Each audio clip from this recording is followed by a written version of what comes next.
Geoff, COVID continues to be a moving feast. Can you give us an update on VACC's activities?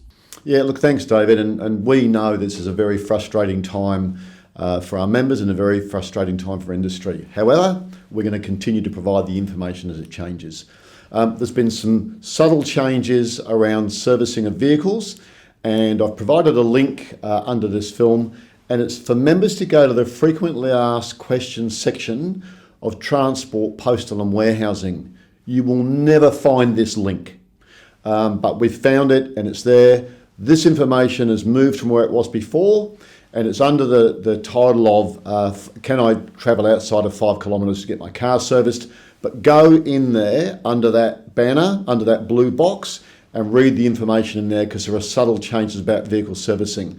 It hasn't changed the log, what we call the log of changes for permitted workplaces, but I'm also providing you with a link to that log, because if things do change, you know, I'd recommend you just look at it once a day, take you about 30 seconds, save it as a favourite, so that you just go to your favourites, open up that log of changes and have a look.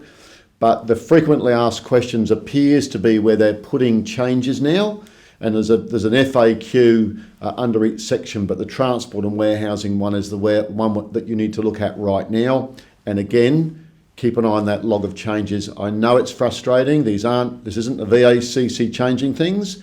This is us telling you where things have changed, and we'll continue to do that because members need that information.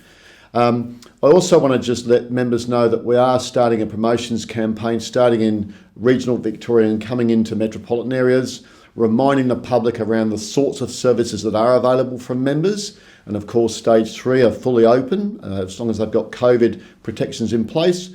And as stage 4 comes off in Melbourne, we'll bring that promotions campaign into the metropolitan areas as well. Again, we're here to provide you the information as it changes. Hang in there. Hopefully it's nearly over, and we're still here and we're here to help.